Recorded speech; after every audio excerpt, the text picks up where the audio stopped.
Alright guys, up here on the 94 Mustang again. Did a bunch of work kind of behind the scenes. Oops, dirty screen.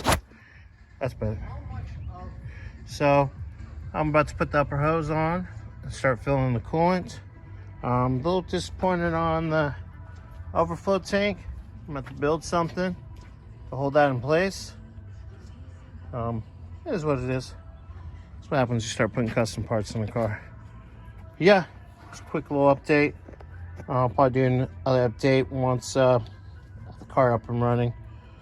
Putting some coolant in it, burping the system. I still gotta clean the intake tube and box and stuff. It's all dirty. Get that back in. All right, guys, get back to you. What's up, guys? Finally got it all put back together. Started it. Getting ready to put the cooling system. So far, good sign. No leaks. Heavy pumping. Water pumping is good.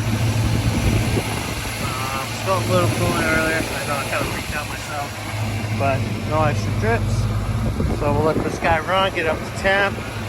Put the system, got the heater on. So you can go through the heater core. Go from there. I know the air box didn't come out that good. That muddy water is really crappy. Gotta find something that cleans that up a lot better. All right, guys. Well, we'll have a updated video for you here in a few.